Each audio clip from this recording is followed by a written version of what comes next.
Iglesia, muy, pero muy buenos días. Dios les bendiga.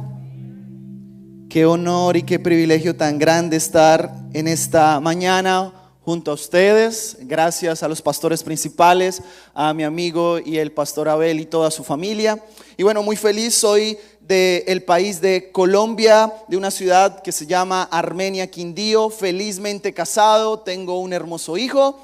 Y juntos en familia servimos a Dios a tiempo completo en un ministerio que se llama Mission Go, que es un ministerio de movilización misionera. Soy hermano denominacional de ustedes, así que soy de las asambleas de Dios, soy misionero, trabajo también pastoreando dentro o a tribus indígenas dentro de la selva amazónica. Hemos plantado una iglesia ya allí en la isla o en medio de la selva y estamos súper felices porque la mitad ya de la comunidad se ha bautizado, se ha discipulado y estamos enviándolos a lugares donde aún no se ha predicado el evangelio. Así que estamos muy felices de estar allí en este lugar. Les pedimos que también sigan orando por nosotros. Así que, ¿qué le parece si se coloca un momentico de pie y oramos específicamente en esta mañana a papá por su palabra? ¿Cuántos dicen amén? Cierre sus párpados, cierre sus ojos y déjeme orar al Señor en esta mañana por su palabra. Papá, en esta mañana te damos gracias por el privilegio tan grande que tú nos das de venir hoy a tu casa para alabarte, adorarte y ofrecerte nuestras vidas, Señor, ante ti. Yo te ruego que hoy, papá, mientras tu palabra es expuesta, tú hables a lo más profundo de nuestras vidas, tú confrontes nuestra vida, pero que en medio del caos, en medio de los momentos difíciles, en medio de que no entendamos el porqué de las cosas, hoy podamos salir entendiendo que necesitamos aplicar el para qué de las cosas.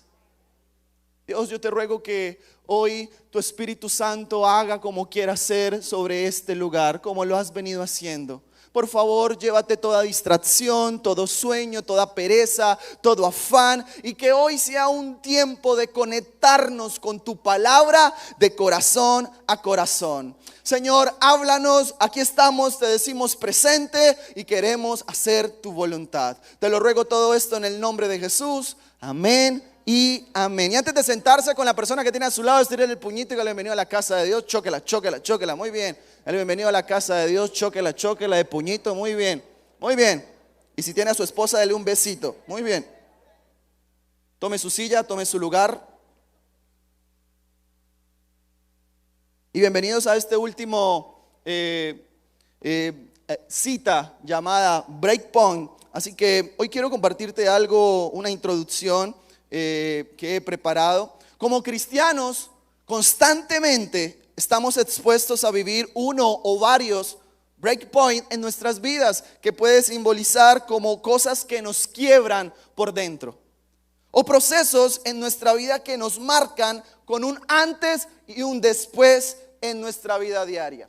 ¿Cómo así? ¿Qué es esto? En nuestra vida nos puede marcar, tal vez sea en nuestra salud, nos pueden marcar procesos en nuestra economía, con nuestra familia, o nos puede marcar muchas veces los procesos, nuestro carácter. Pero en medio de cualquier circunstancia que como cristianos tengamos que atravesar en nuestro día a día, yo quiero hoy que usted salga de esta casa entendiendo que por encima de la crisis, por encima de los procesos, por encima de cualquier formación de carácter, el poder, la manifestación, la persona del Espíritu Santo va a estar para ti y para mí en todo momento. ¿Cuántos creen eso? Así que hoy quiero hablar de esto y le he titulado la enseñanza de esta mañana de esta forma: los procesos de Dios. Así le he titulado, por si a usted le gusta escribir o tomar apuntes. Así que le he titulado de esta forma: el proceso o los procesos de Dios. Y antes de introducirnos con la enseñanza, déjeme contarle rapidísimo una historia ilustrada. Escuche esto, esta historia no pasó en la vida real, es una historia que nos va a conectar con el sermón de esta mañana. Así que préstele mucha atención. Vamos a imaginar que hoy en la noche, a las 9 de la noche, hay un hombre que es dueño de un camión o de una patana. ¿sí? Así que este hombre carga combustible constantemente desde la última ciudad del norte de su país, lo carga a las 9 de la noche. Pero escuche algo, este hombre todo el día no descansó, no se cuidó, y un día atrás también estuvo este hombre manejando su patana. Así que este hombre estaba muy cansado, pero tenía que cumplir con los requisitos, y desde la última ciudad del norte de su país tenía que viajar con esta patana directo a la última ciudad del sur de su país. Así que era de extremo a extremo. Así que este hombre carga su patana con muchísima gasolina, y a mitad de camino a este hombre le dio algo que le suele dar a la iglesia de Colombia, que comienzan a llamar a los pastores. Así, mire, a este hombre le dio un microsueño. Y en medio de camino, a mitad de camino, el hombre pierde el control de su patana, y a 500 metros sobre un abismo, el hombre pierde el control y va a rodar con su patana hacia el abismo. Así que el hombre logra recapacitarse, logra despertar que su patana está dando muchísimas vueltas, 500 metros al abismo, y logra salirse por la ventana y queda colgándose de una ramita en medio de esa montaña. Pero una ramita delgadita, era un tramo de algún árbol supremamente delgado. Así que el hombre queda colgando de ese tramo y ve como su patana rueda al abismo, se estalla y se prende en gasolina. Así que este hombre allí a las 12 de la madrugada comienza a gritar de esta forma: por favor, alguien que me ayude, por favor, alguien que me bote un lazo, alguien que me bote una cuerda, por favor, alguien que venga a ayudarme. Pero como eran las 12 de la madrugada, a esa hora nadie pasaba. Así que el hombre está dependiendo de una simple y sencilla rama que si se le totea o se quiebra, este hombre va a rodar al abismo y morir al instante. Así que este hombre, escúchelo muy bien, muy ateo, humanista.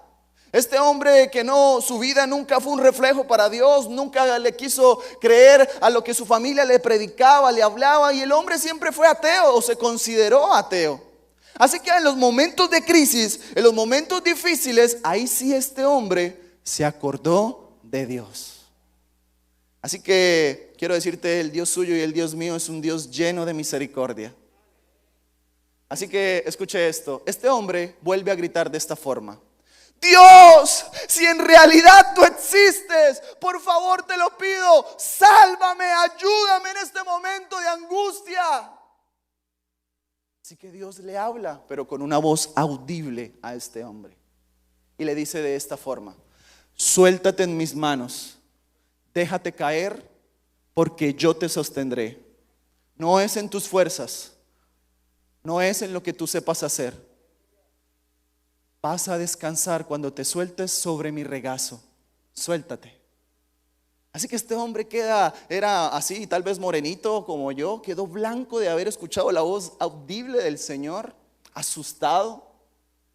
Y este señor vuelve y le grita de esta forma al abismo o a los cuatro vientos, y grita esto: por favor, otra persona que venga a ayudarme, por favor, otra persona que quiera venir a rescatarme, por favor, otra persona que me bote un lazo y me ayude. Y ahí termina esta historia ilustrada. ¿Me hice explicar con ella? Escuche estas preguntas que quiero hacerle y nos introducimos al sermón. ¿Se ha encontrado usted alguna vez en un aprieto parecido a este? ¿Le ha suplicado alguna vez a Dios que le ayude en alguna situación angustiosa? ¿Será que usted y yo hemos considerado la respuesta de Dios, pero en nuestro interior decidimos escuchar otras opciones y dejamos de último la respuesta que Dios ya nos había dado? Muchas veces como cristianos creemos que sabemos qué es lo que necesitamos en momentos de crisis, pero yo te quiero decir una cosa: pero a menudo Dios tiene otras ideas y otra es su voluntad para su vida y la mía. Es tiempo de abrazar, escúchame esto, por encima de cualquier circunstancia, la soberanía de papá para la iglesia. Así que hoy yo quiero compartirte, teniendo en cuenta esto de los procesos de Dios, quiero compartirte hoy a través de la Biblia cómo Dios le permite atravesar a dos hombres de la Biblia, del Antiguo Testamento, ciertos procesos para saber de qué estaban hechos ellos, para saber qué iban a hacer ellos de ahí en adelante, para saber si tal vez en ese momento se iban a quebrar y tal vez se iban a rendir, botar la toalla, o iba a ser un antes y un después para su vida. Así que hoy yo quiero hablarte de uno de los más grandes profetas de la época. Es considerado como o es llamado Elías, y uno de los que viene en la genealogía de los patriarcas, un jovencito de tan solo 17 años llamado José. Así que abra su Biblia o prenda su Biblia, o hagas al lado de un cristiano que la trajo, pero por favor no deje de leerla, y vaya conmigo al primer libro de Reyes, capítulo 17, versículo del 1 al 7. Primer libro de Reyes, capítulo 17, versículo del 1 al 7.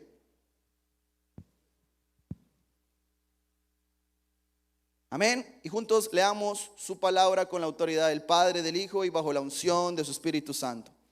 Primer libro de Reyes, capítulo 17, versículo del 1 al 7. Vamos a tocar primero la vida del profeta Elías.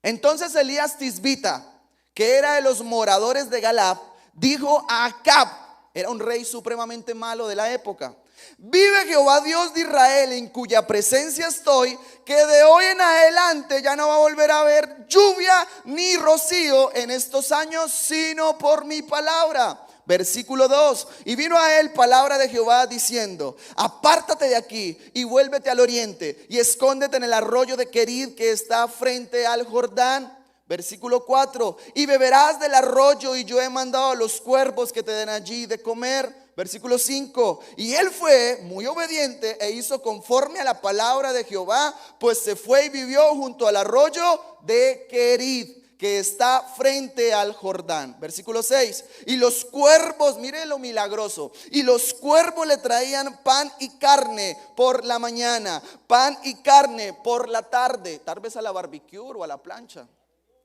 Y bebía Elías del arroyo todos los días.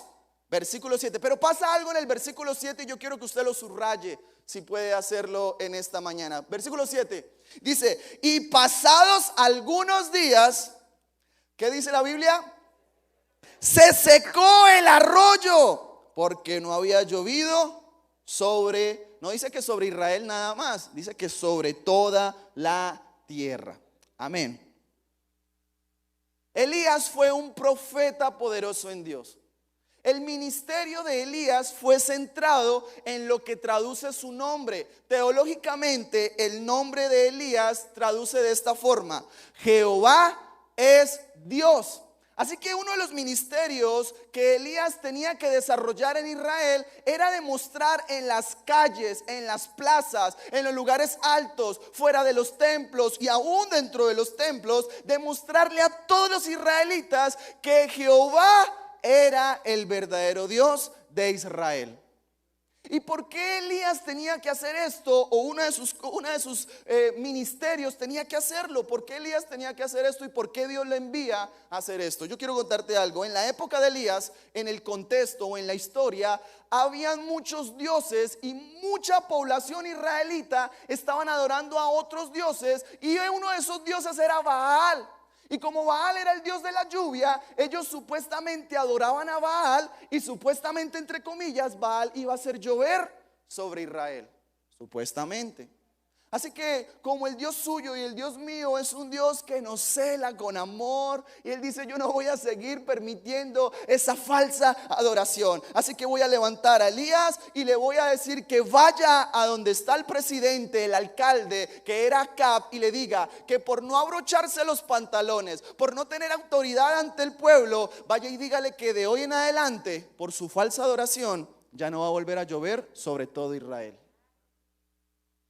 Y dice que Elías va, se le para ante el rey Acab y le dice eso. Le dice: mira, Dios te manda a decir que de hoy en adelante sobre esta nación ya no va a volver a llover por su falsa adoración, por su testimonio y por estar haciendo cosas que a Dios le desagradaba. Y dice que de un momento a otro en Israel todo se empieza a secar, iglesia.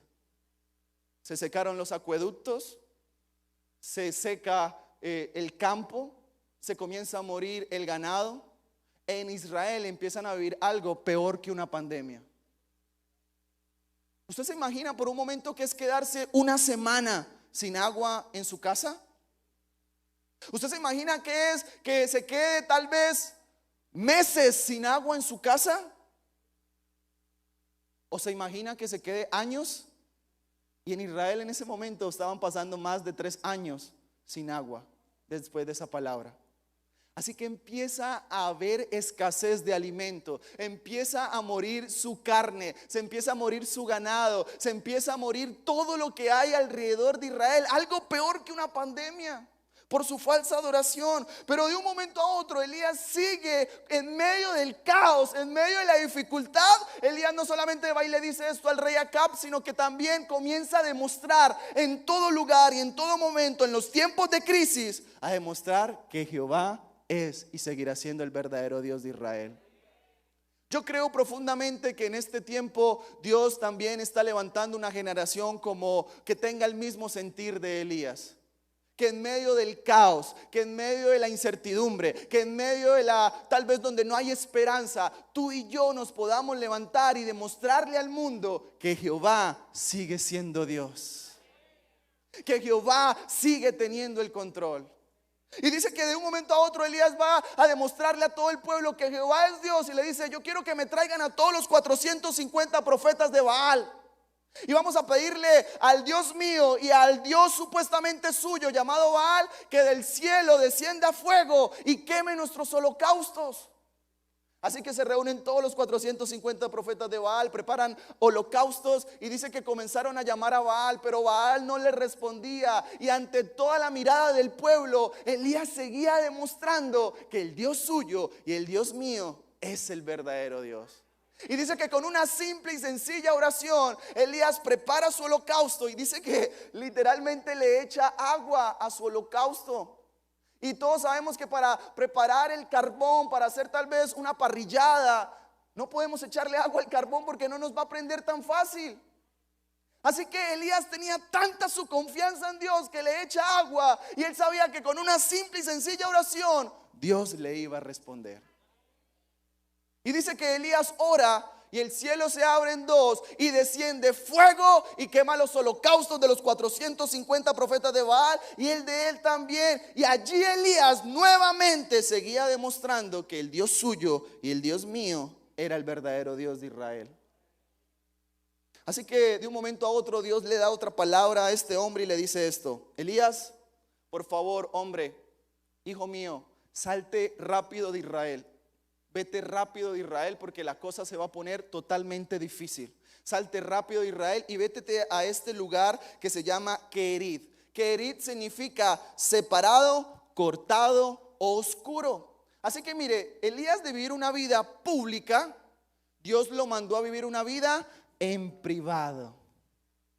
Y yo quiero decirte algo, es muy importante que tú también le des mucha relevancia a tus tiempos en el privado con el Señor. Es muy importante que a pesar de tus ocupaciones, a pesar de todo lo que tengas en tu día a día, es necesario que tú y yo nos apartemos por un momento en medio de todo lo que esté sucediendo y tengamos tiempo en el privado con el Señor. Y dice que Elías se va a Querit y dice que constantemente, todos los días, Dios milagrosamente le enviaba cuervos y le llevaban pan y carne por la mañana, pan y carne por la noche. Y al lado de esa cueva Elías tenía una fuente, un arroyo de agua natural donde se bañaba, donde tal vez hervía el agua, donde preparaba sus alimentos. Y escucha una cosa, en Israel no tenían nada para comer, en Israel no tenían agua, pero el Hijo de Dios, Elías, el que estaba haciendo su voluntad y estaba demostrando que Jehová era Dios, tenía todos los días agua potable para beber, tenía todos los días alimento, tenía todos los días carne. ¿Qué nos enseña esto, iglesia? ¿Qué nos enseña esto, iglesia? Yo quiero hoy contarte esto. Nos enseña que a nosotros como hijos de Dios, aunque en el gobierno, en el sistema de este mundo, aunque en la economía mundial se dispare, escucha esto, Él sostendrá su iglesia, usará cualquier clase de elementos, animales, personas, cosas indescriptibles, inefables para bendecir a su iglesia. Yo quiero hoy decirte algo: papá no dejará de enviar los cuervos a favor de tu vida, a favor de tu familia, a favor de tu emprendimiento, a favor de tu empresa, a favor de tus hijos. Pase lo que pase y venga lo que venga. Así que de un momento a otro, Elías está viviendo un tremendo avivamiento. Elías está viviendo un tremendo momento público en su vida y en su ministerio. Pero escuche algo, ahora Dios le va a permitir que Elías también tenga que atravesar un proceso difícil para Elías en ese momento. Así que leamos juntos el versículo 7. ¿Qué dice el versículo 7? Y pasados algunos días, ¿qué dice la Biblia? El arroyo de Querid se secó porque no había llovido sobre toda la tierra. Escucha, esto nunca lo dijo Elías, pero ¿qué hubiera pasado si Elías hubiera sido tal vez como otras personas o otros cristianos, no de este lugar, sino de tal vez de Colombia? Elías se hubiera expresado de esta forma: Dios, pero ¿por qué tú permites que se me tenga que secar el arroyo de Querid? Yo en esta mañana te obligo a que descienda agua y se me llene el arroyo de Querid. No te permito, Dios, que me tenga que suceder esto en este momento a mí. Yo soy tu hijo. Y obligando a Dios a hacer algo. Pero gracias a Dios que Él nunca lo hizo. Se sometió a la soberanía de papá. Y yo quiero hacerle esta pregunta: ¿se ha secado alguna vez algo en tu vida? Tal vez las crisis, tal vez 2019 estabas viviendo un tiempo así, mire, como la montaña rusa, arriba. Pero vino el 2020, pandemia, muerte, vacunas, incertidumbre, despidos. Tal vez esa fe o ese tiempo de intimidad con el Señor que estaba arriba, el 2020 ha hecho que esté ahora por debajo. 2021 seguimos experimentando cosas. 2022 se oye de guerra, se oye de recesión, se oye de un montón de cosas. Y tal vez eso hace que en tu vida estas noticias o estas circunstancias hagan que se te seque algo en tu vida. Tu pasión por servir al Señor, tu pasión por buscar al Señor, tu pasión por tener tiempos de calidad con Él. Y te preguntas: Señor, ¿por qué se me ha secado esto en mi vida? Y muchos nos quedamos en el por qué y por qué tú permites ciertas circunstancias en nuestras vidas. Yo quiero enseñarte algo y no podemos seguirle diciendo a Dios: Señor, ¿por qué? Sino: Señor, ¿para qué tú estás permitiendo estas circunstancias en nuestras vidas? Todo obra para bien. Y yo quiero hoy contarte algo que también me sucedió a mí, como a Elías, hace muchísimos años atrás, empezando el ministerio, cuando yo tenía un cabello en abundancia, liso, cuando tenía ojos azules. Llegaron dos misioneros del país de Chile y nos dicen: mira, Jordi, quisiéramos invitarte a nuestro país a que vengas al congreso de misiones que tenemos en nuestro país. Yo le dije: déjeme orar, y si es de Dios, pues Él va a proveer. Y él dice: no, nosotros vamos a pagarle todo. Así que era la primera vez que mi esposa y yo íbamos a salir del país. Así que, escucha algo, quiero hoy abrir mi corazón con cada uno de ustedes.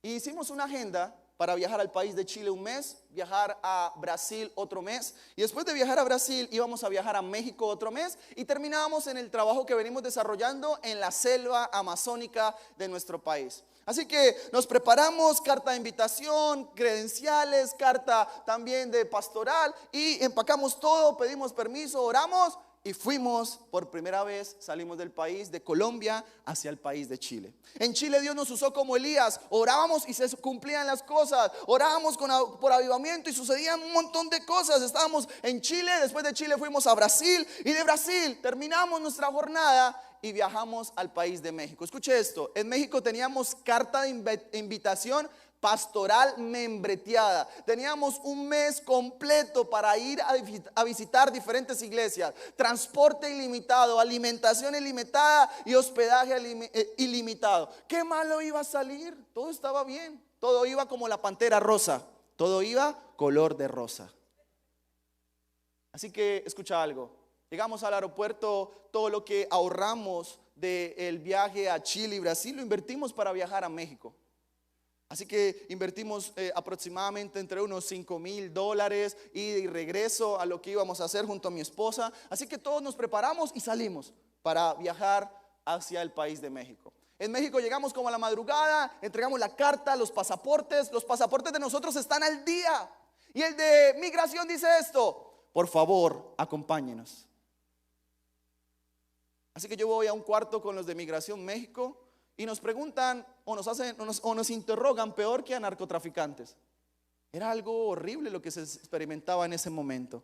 Así que en medio de que nos están haciendo preguntas, de ahí dice: ahora quiero que nos acompañen a otro cuarto mucho más oscuro y mucho más pequeño. Y cuando entramos a este cuarto, el de migración dice esto: ustedes están aquí es porque le hemos negado la entrada al país de México y en el mismo avión que vinieron se me van a devolver. Wow, eso fue como un balde de agua fría para mi vida. Mi esposa se quebró y yo en mi mente decía: Señor, pero ¿por qué no mandas un rayo que se queme este aeropuerto y yo pueda entrar? Yo soy tu hijo, Señor. ¿Por qué vas a permitir que esto me suceda, Señor, en este momento? Escucha esto: todo obra para bien. Así que de ahí nos devuelven a Colombia. No entendíamos lo que estábamos pasando, un mes sin hacer nada. No entendíamos por qué papá estaba permitiendo esto. Mi esposa cayó 10 días en cama diciéndome esto: amor, lo de las misiones no es para nosotros. Estaba frustrada. No nos devolvieron nunca lo de los pasajes. Se quedó ahí. Perdimos dinero, tiempo y pasamos una vergüenza en el país de México. Así que de ahí seguía Amazonas. En Amazonas nos encontramos con un misionero cuando viajamos y este misionero me estrecha la mano y me dice: hola Jordi, ¿cómo estás? Hemos escuchado lo que te sucedió en México y quiero contarte algo. A mí también me sucedió con un equipo de Jucún cuando íbamos hacia Argentina. Entramos y nos devolvieron. Y mientras él me está contando eso, comienza a decir esto: Dios no nos permitió entrar a la Argentina es porque dentro del equipo habían aún pecados ocultos que tenían que ser restaurados, tenían que ser limpiados. Nos pasó algo similar como al pueblo de Israel cuando no pudo entrar a la tierra prometida. Y mientras él me está contando eso, alguien atrás de mí me dice: mijo, eso también es para usted. Yo empecé a analizar y a mirar un poco, y aquí va el por qué Dios estaba permitiendo que yo no hubiera entrado al país de México. Y quiero ser muy franco en esta mañana. Escuche algo: que porque Dios a mí me estaba utilizando para viajar a otros países, que porque Dios me estaba utilizando en ministrar a otras naciones, a hablar en otros idiomas, que porque Dios me estaba llevando a lugares públicos, mi corazón se había inflado espiritualmente. Caminaba como pecho de palomo, así, mire. El ungido de Jehová. Me creía escuche esto, me creía superior a las demás personas. Que porque Dios me estaba dando talentos, ministerios, que porque Dios me estaba dando ciertas posiciones, yo miraba ahora a las personas por encima de mi hombro. Y escucha una cosa: cuando tu corazón se llene de soberbia, de orgullo, de vanidad, déjame decirte que así como subes, ten cuidado que puedes caer.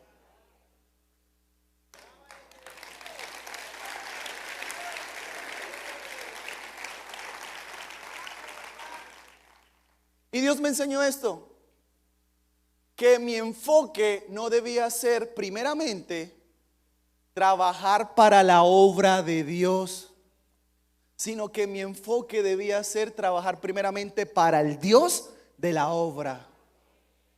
Y como iglesia necesitamos centrarnos en esto. Ten cuidado que entre más Dios te dé, entre más Dios te consienta, entre más Dios o papá te dé muchísimas cosas, por favor, siempre mantente con los pies en la tierra.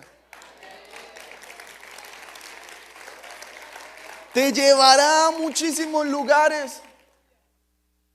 Así que Dios me tuvo que enseñar de esa forma para enseñarme y moldear mi carácter, que no eran mis fuerzas, que no eran mis talentos, que no era porque yo lo pudiera hacer o porque fuera bien estratégico, era en las fuerzas de Él. Iglesia, es tiempo que en medio de los procesos podamos entender que Dios sigue teniendo el control para bien para nosotros. Si usted lo cree, dele un fuerte aplauso a Él.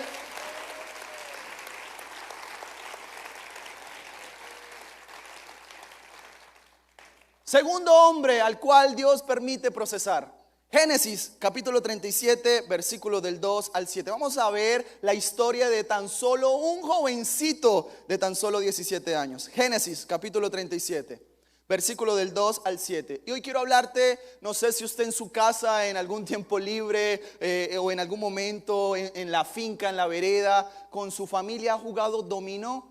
Y cuando tú colocas las fichas paradas una sobre la otra y las dejas caer, eso es considerado en todo el mundo y se llama el efecto dominó. ¿Sí o no? Así que hoy quiero compartirte el efecto dominó que Dios le permitió vivir a este jovencito llamado José. Así que vaya conmigo a Génesis capítulo 37, versículo del 2 al 7. Esta es la historia de la familia de Jacob. José, siendo de edad de ¿cuántos años? 17 años de edad.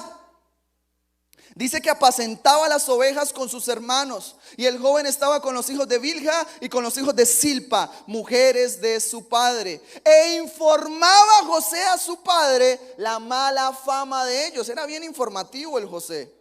Versículo 3. Y amaba Israel a José más que a todos sus hijos, porque lo había tenido en su vejez, y le hizo una túnica, un poloché o una chaqueta de estas, versión 2022, de diferentes colores. Versículo 4. Y viendo a sus hermanos que su padre lo amaba más que a todos sus hermanos, le aborrecían y no podían hablarle pacíficamente. Versículo 5. Y soñó José un sueño y lo contó a sus hermanos, y ellos llegaron más a aborrecerle. Otras versiones traducen esa palabra como querían matarle de la envidia. Tenían muchísima envidia de José. Versículo 6. Y él les dijo: oíd ahora este sueño que he soñado. Versículo 7. He aquí que atábamos manojos en medio del campo, y he aquí que mi manojo se levantaba y estaba derecho, y que vuestros manojos estaban alrededor y se inclinaban al lado mío. José era un joven de ¿cuántos años? 17. Era el consentido por su papá. Era el cuidado, era muy cuidado por su papá porque lo había tenido en su vejez. Fue el último.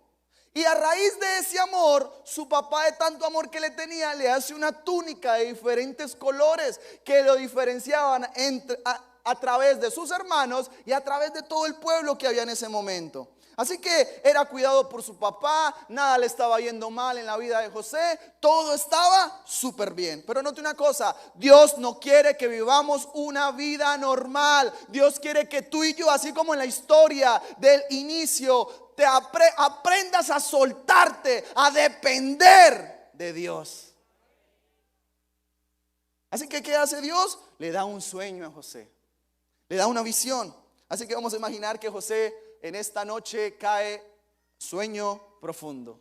Y a las 5 de la mañana del otro día, Dios le da un sueño a José y le dice: oye José, te voy a poner por encima de tu papá y de tus hermanos. Así que José, en su ignorancia o en su inocencia, en ese momento, en vez de guardárselo para él, se levanta a las 6 de la mañana, saca el megáfono o la bocina y grita de esta forma: papá, hermanos, vengan.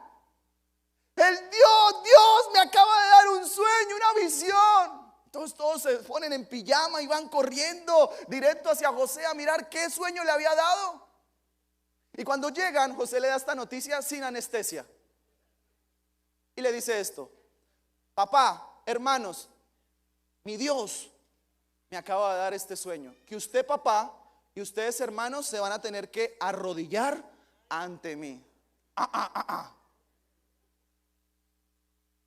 ¿Se imagina por un momento qué pensaría la cultura hebrea y más el pensamiento de los patriarcas? Era algo que no se podía decir, porque estamos hablando del patriarca.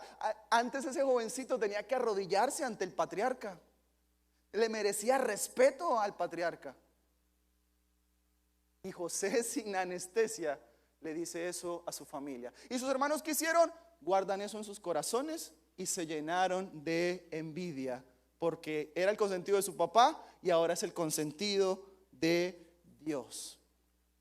Así que preste atención a esto. Aquí empieza el efecto dominó en la vida de José. Y no pierda la cuenta de la edad de José en ese momento. Así que esa mañana se alistan todos, van a sus labores y sus hermanos se van a ir a un lugar donde hay una cisterna, un pozo, y allí ellos están pastoreando ovejas. Y su hermano está allí con su padre, son las 12 del mediodía, su padre le empaca el almuerzo en portas o en recipientes para que a las 12 del mediodía vayan de sus hermanos y les lleve el almuerzo. Así que José se va contento, tal vez recitando algo de la ley, del Pentateuco. Va muy feliz porque dice: tengo la túnica, no me la quito ni para dormir, tengo la bendición de Dios, soy el escogido. Así que José va en dirección hacia donde están sus hermanos, y sus hermanos lo ven a la distancia y dice: planeemos el momento exacto para vengarnos de José. Ya no me lo paso más, ya no me lo aguanto más.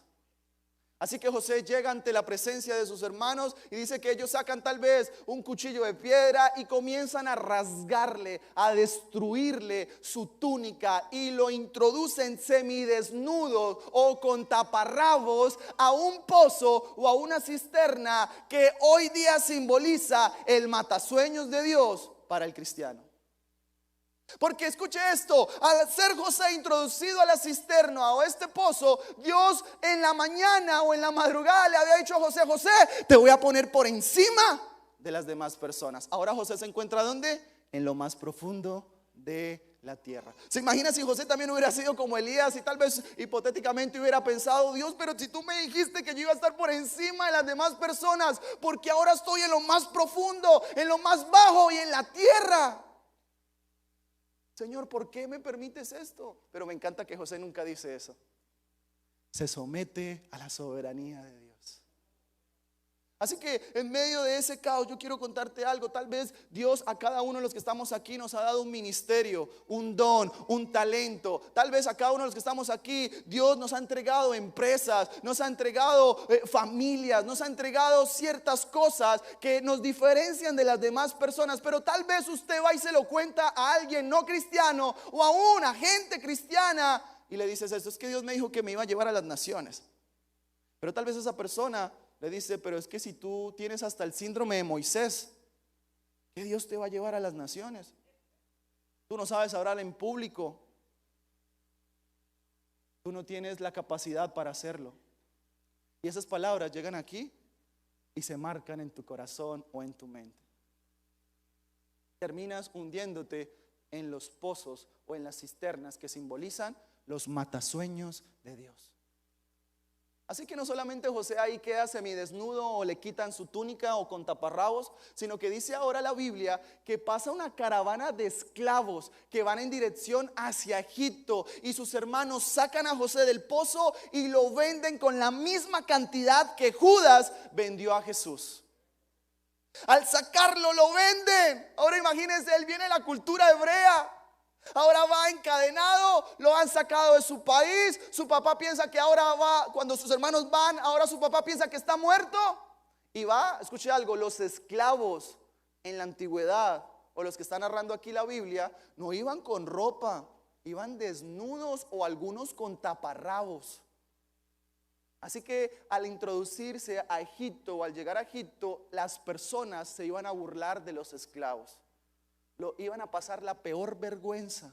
Y José nuevamente en su mente: Dios, pero si tú me dijiste que yo iba a estar por encima, ahora mira, estoy como un esclavo. Y José va encadenado y dice que haya gracia ante Potifar. Pero escuche algo: al hallar gracia lo suben a la casa y entra a la segunda potencia, o mejor dicho, a la primera potencia mundial del Antiguo Testamento, llamada Egipto. Y allí este hombre halla gracia ante Potifar, pero dice que constantemente había una mujer, su esposa, que le decía esto con mucho respeto: pss, papacito. Hey José, uno al año no hace daño. José, pecas, rezas y después empatas. No pasa nada, José. José, me han contado pajaritos que desde el día en que usted decidió servir al Señor, o escuchó la visión de Dios, o escuchó el llamado de Dios, desde ese día le han pasado pruebas totalmente difíciles, porque no botas la toalla y te acuestas conmigo para pasar esa mala noche. Oye José, me han dicho que desde que te convertiste te ha ido mal, tus hermanos dañaron tu túnica, tus hermanos te vendieron como un esclavo, tu papá piensas que estaba muerto. Y no solamente esto, mira, no pasa nada si te acuestas conmigo, José. Y dice que todos en la casa se va y queda esta mujer con José. ¿Y quién era esta mujer? Esta mujer no era cualquier clase de mujer, era una Miss Universo. Era una mujer muy hermosa, Miss República Dominicana. Era una mujer hermosísima a los ojos de José. Pero me encanta que en medio del proceso, posiblemente José hubiera dicho esto: Señor, pero desde el día que decidí vivir una vida en santidad, desde el día en que decidí vivir y agradarte para ti, me han pasado problemas uno tras otro. Así que para vengarme y botar la toalla, me voy a acostar con esta mujer para desquitarme de ti. Pero me encanta que José nunca hace eso. ¿Sabe qué hace José? Dice que al instante, cuando esta mujer se le desnuda, José grita de esta forma: no, pero ¿cómo haré este mal tan grande a tu esposo y a Jehová, Dios de los ejércitos? Y al instante corre. Yo quiero hoy decirte algo: en medio de la crisis, en medio de la tentación, en medio de las aflicciones, en medio de cuando tú no entiendas lo que está sucediendo, la iglesia necesita correr, pero arrodillarse a orar y a pedirle a papá.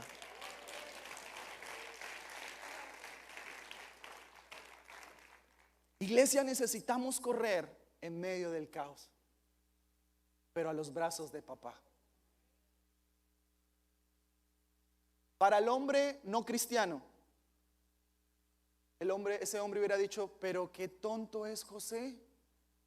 No había cámaras de seguridad, nadie lo estaba vigilando, no pasaba nada si José se hubiera acostado con esa mujer. Pero para nosotros pasa muchísimo. Y en medio del caos, yo quiero que usted entienda que nuestra fe, nuestro corazón, nuestro carácter en algún momento va a ser probado para saber de qué estás hecho. ¿De chocolatina que te derrites o estás sobre la roca que es Cristo Jesús? Y José, en medio del caos, siempre se mantuvo fiel al Señor. Nunca criticó la voluntad de Dios. ¿Amén o no amén?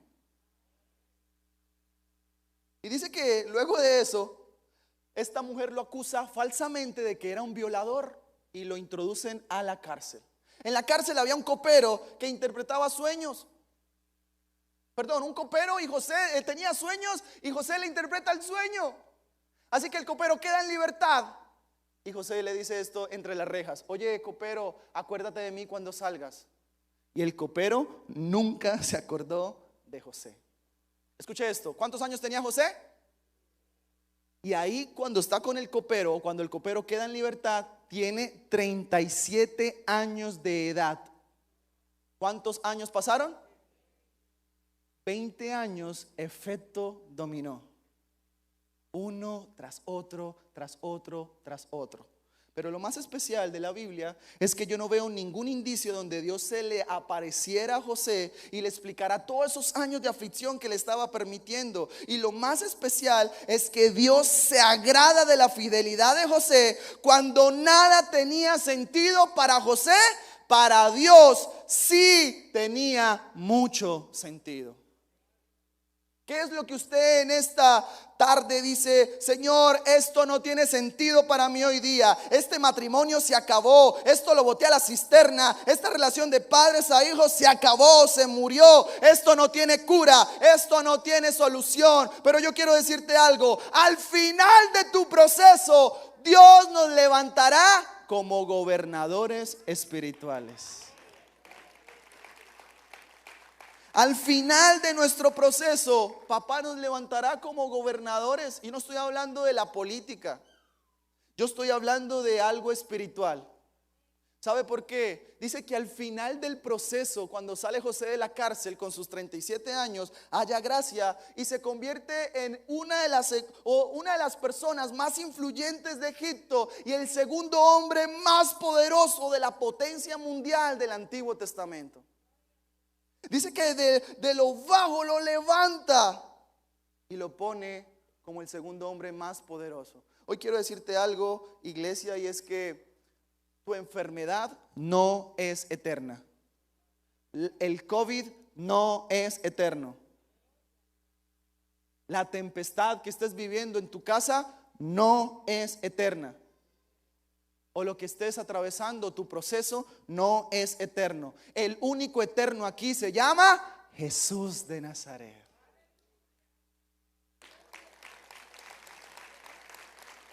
Escucha esto, aunque se levanten olas, tsunamis, tempestades, huracanes, recuerda algo, todo eso está hecho de partículas que traen agua. Y científicamente está comprobado que el agua no es eterna. En algún momento se va a acabar, como le está pasando al país de México. El 50% de las regiones de México se les está acabando el agua. Pero hay alguien que dijo: yo soy la verdadera agua de vida. Y todo aquel que venga y beba de esa agua, escúchame muy bien, nunca jamás volverás a tener sed. Así que mi invitación en medio del caos, de la aflicción, de la tempestad, de lo que estés atravesando en esta tarde, quiero decirte que te sacies, que corras y te sacies del agua de Jesús, de la persona de Jesús, que te sacies de la persona del Espíritu Santo, porque al final de tu proceso Él nos levantará como gobernadores espirituales sobre tu hogar, sobre tu familia. Mujer que estás acá, Dios te levantará como gobernadora espiritual. Hombre que estás acá, Dios te levantará como gobernador espiritual al final de tu proceso. ¿El muchacho del piano me puede ayudar, por favor? Dios también a mí me permitió atravesar un efecto dominó el año pasado.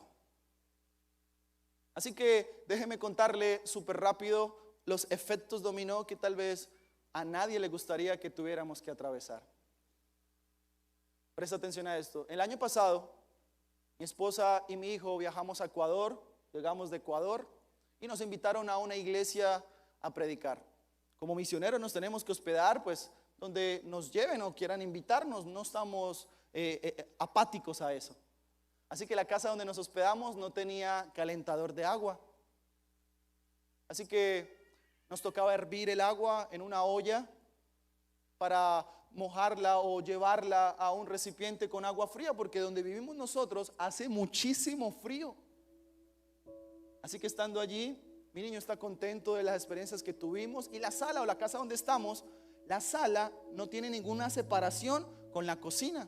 Yo estoy calentando el agua, ayudando a hacer el almuerzo. Mi esposa está en el cuarto organizando algunas cosas y el niño está en sala muy contento de lo que estamos viviendo, porque le da felicidad de que viajemos juntos siempre a todos lados. Escucha esto. En un abrir y cerrar de ojos, yo le digo a mi esposa: amor, ya está la olla hirviendo en su punto máximo. Así que sale mi esposa, la olla no tenía tapa, ella toma la olla y el niño venía corriendo en dirección hacia mí para decirme algo. Y en un abrir y cerrar de ojos, mi esposa salta, toma la olla y da la vuelta, y el niño viene en dirección hacia ella, se topan, se chocan, y al instante se le derrama toda el agua en el rostro a mi hijo.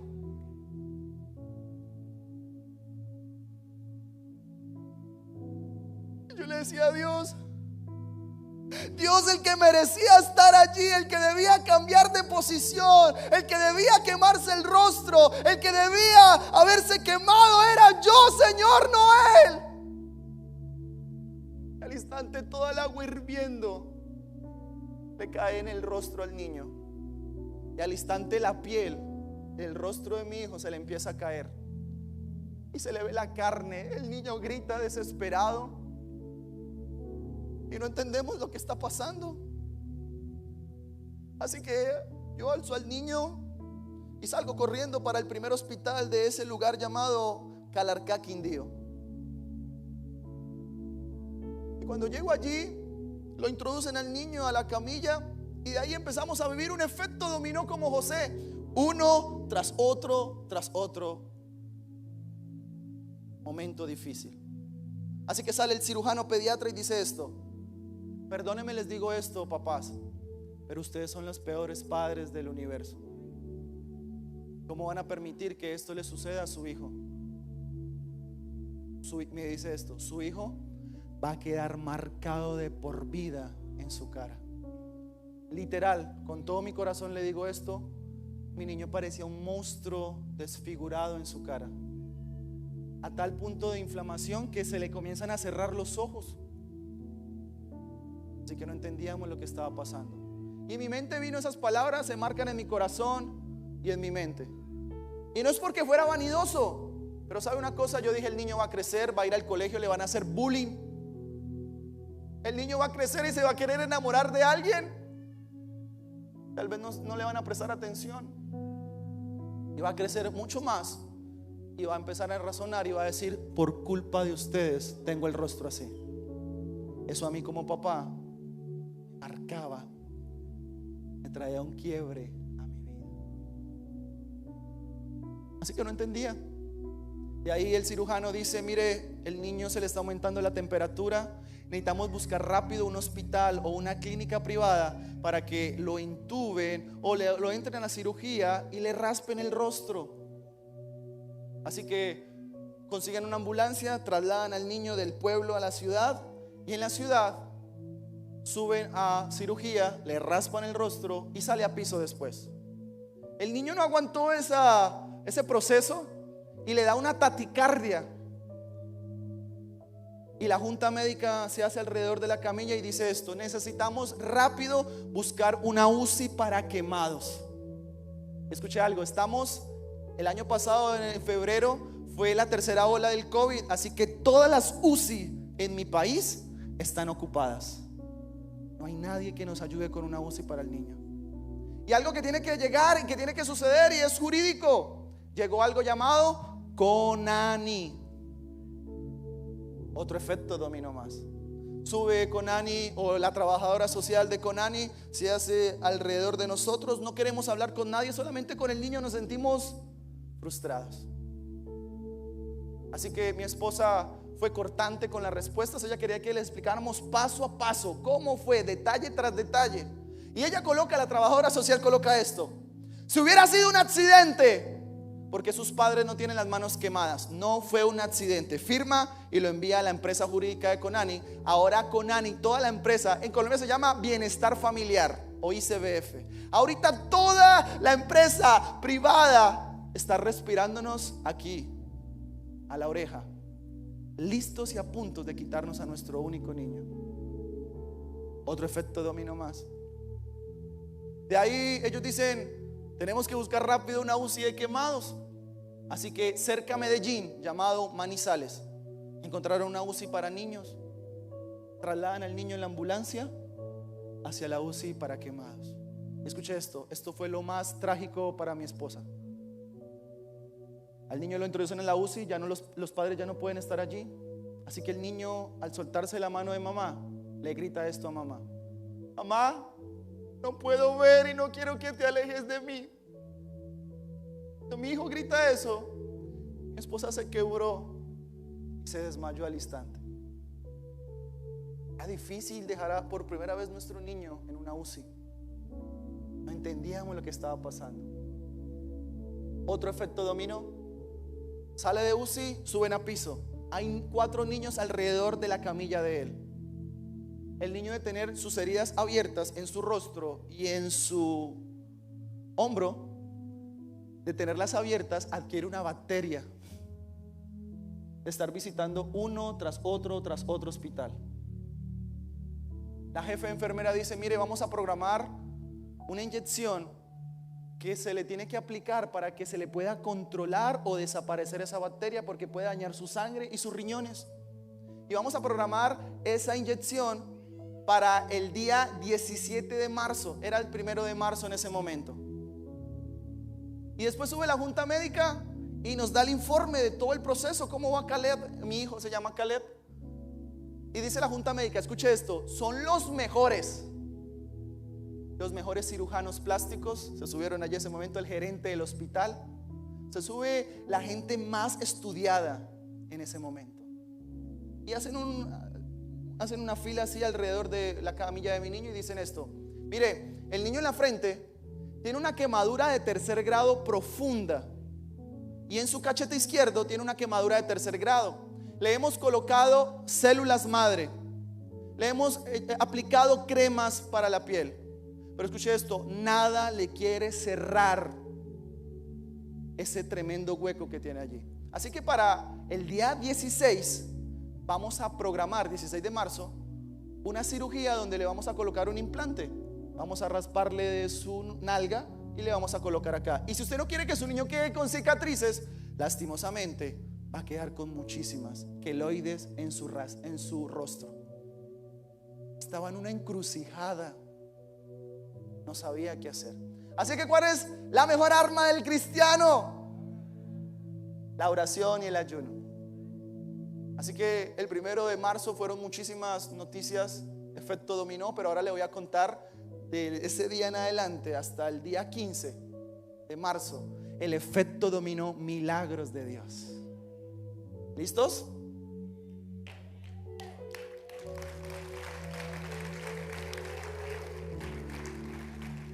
Escucha esto.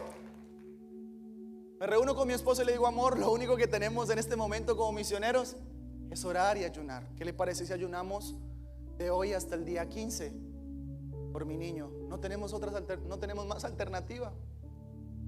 Así que preparamos. Escuche esto: la primera semana del ayuno, Dios me da un sueño y me dice esto: Jordi, yo quiero que usted haga como hizo Abraham. Toma a tu Isaac, sube a la montaña y entrégamelo. Cuando él me dice eso, con todo mi corazón le digo: en mi ignorancia o en mi poca experiencia, yo me desperté asustado y yo le dije esto a Dios: Dios, que no te lo vayas a llevar, por favor. Para mí, porque no soñé más de ahí. Entonces yo dije: hasta ahí fue. Yo conozco la historia, pero yo me quebré y le dije: Señor, no te lo vayas a llevar. Pero le respondo esto: pero Señor, aunque me duela, solamente quiero que se haga tu voluntad, papá. Y da más fuerzas en medio del proceso. Primera semana, día 15. Segunda semana. En la segunda semana, en la madrugada, Dios ahora me da una visión y me dice esto: Jordi, yo sé que tú amas a tu hijo y darías la vida por él si fuera necesario, pero escucha esto: yo lo amo más de lo que tú lo puedes amar. Solamente adórame y suéltate en mi regazo.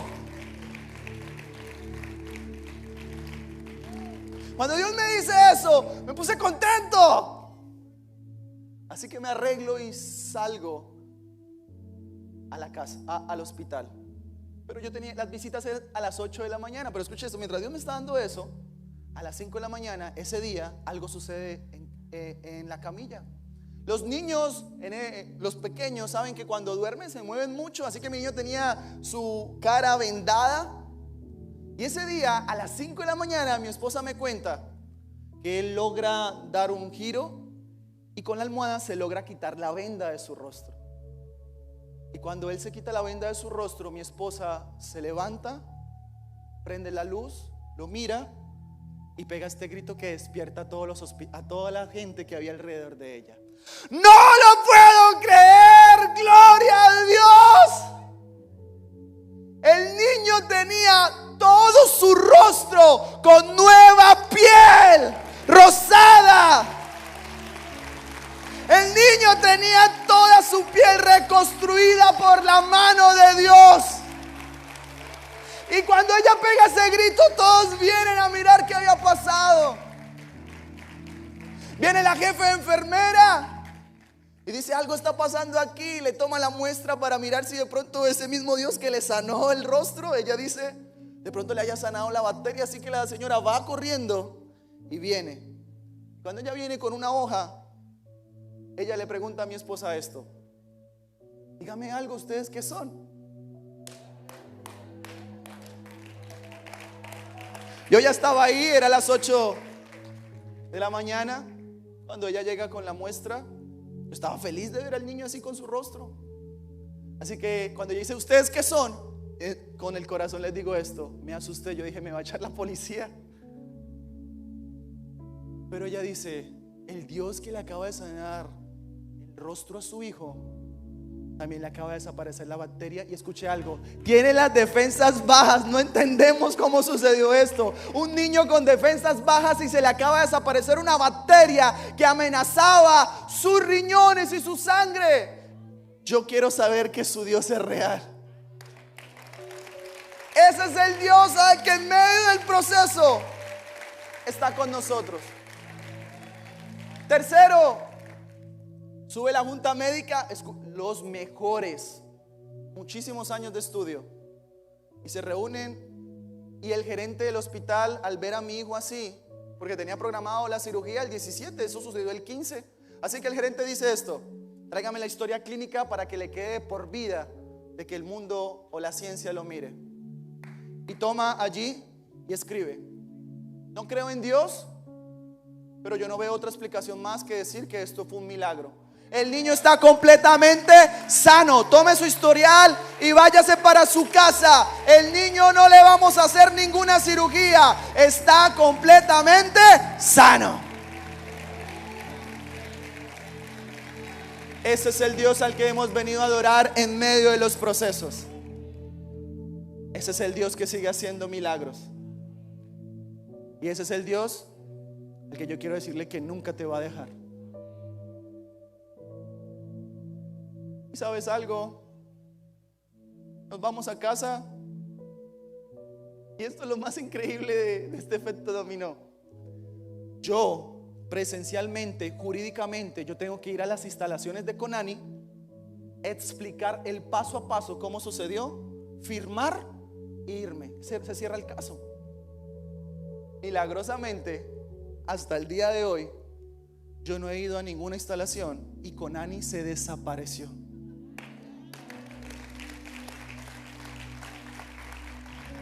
Nos hicimos amigos de alguien que trabaja allí en las instalaciones en Colombia y dice que milagrosamente no entienden cómo se cerró el caso, pero el caso dice: caso cerrado porque el niño está bien. Y yo jurídicamente, yo presencialmente, yo tengo que ir allá y contar todo lo que sucedió. Pero ese es el Dios. Amén. Colóquese de pie y déjeme orar.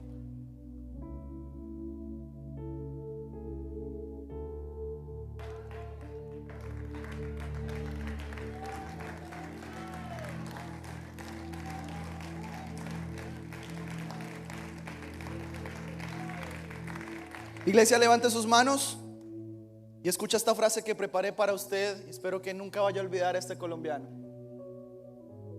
Cierre sus ojos y escuche esto que te voy a decir. Nunca te prometí librarte del horno de fuego, pero sí prometí que en el horno me iba a meter contigo. Nunca te prometí librarte del foso de los leones, pero sí prometí que cerraría su boca y te sacaría de allí con vida. Nunca te prometí que no habría tormentas en tu vida como cristiano, pero sí te prometí que en medio de las tormentas Él las convertiría también en milagros. Nunca te prometí que tú ibas a estar bien en tu vida, pero sí te prometí que voy a estar contigo todos los días hasta el fin del mundo. En las buenas o en las malas, en la enfermedad como en la vida, en la abundancia como en la escasez, o en la vida o en la muerte. Él prometió que va a estar con nosotros.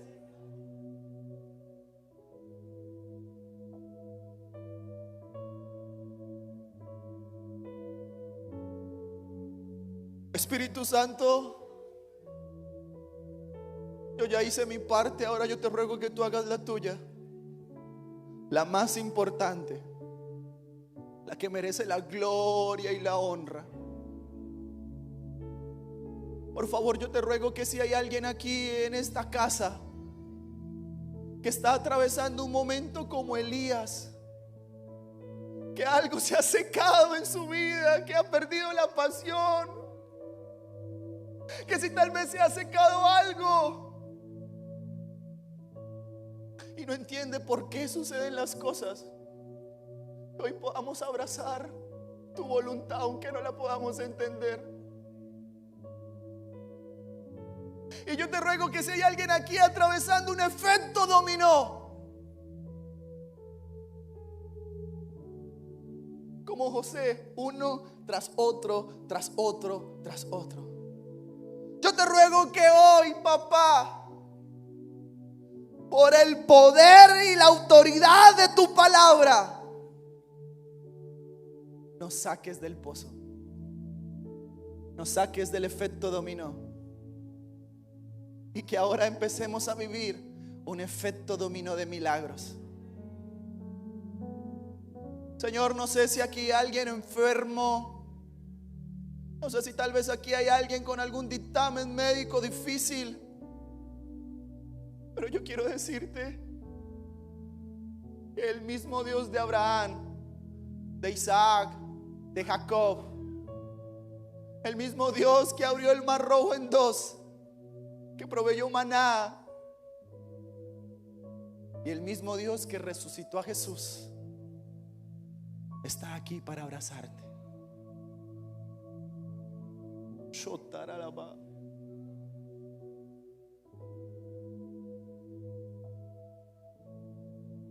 Y te quiero decir que tu proceso no es eterno.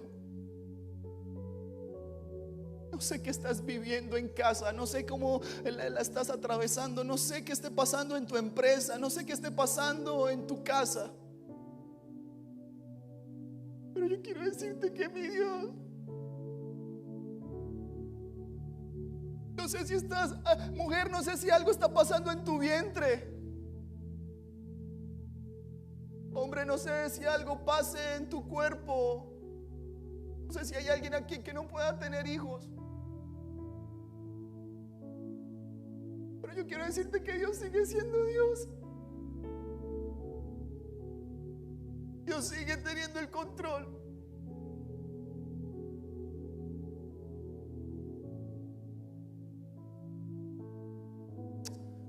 Espíritu Santo, aquí estamos.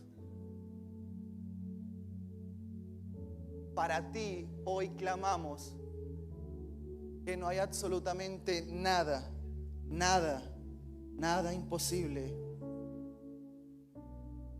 Y Señor, hoy como en la historia del inicio, hoy nos soltamos en tus manos, hoy nos soltamos sobre tus brazos, hoy nos soltamos sobre tu regazo. Y vamos a abrazar tu soberanía. Te ruego que hagas milagros sobrenaturales.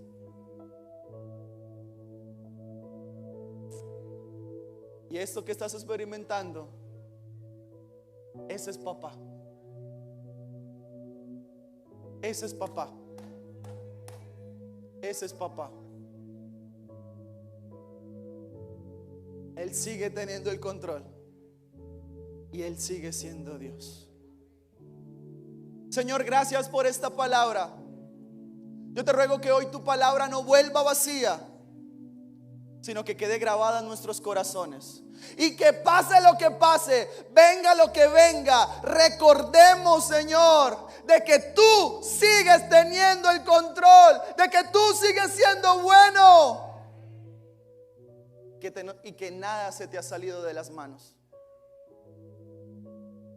Sigue enviando los cuervos a favor de tu iglesia. Y sigue levantando a la iglesia como gobernadores espirituales sobre su familia, sobre los lugares públicos donde los tengas y a donde ellos vayan. Pero también sigue haciendo milagros, porque tú sigues siendo Dios. En el nombre de Jesús, amén y amén. Dele un fuerte aplauso al Señor.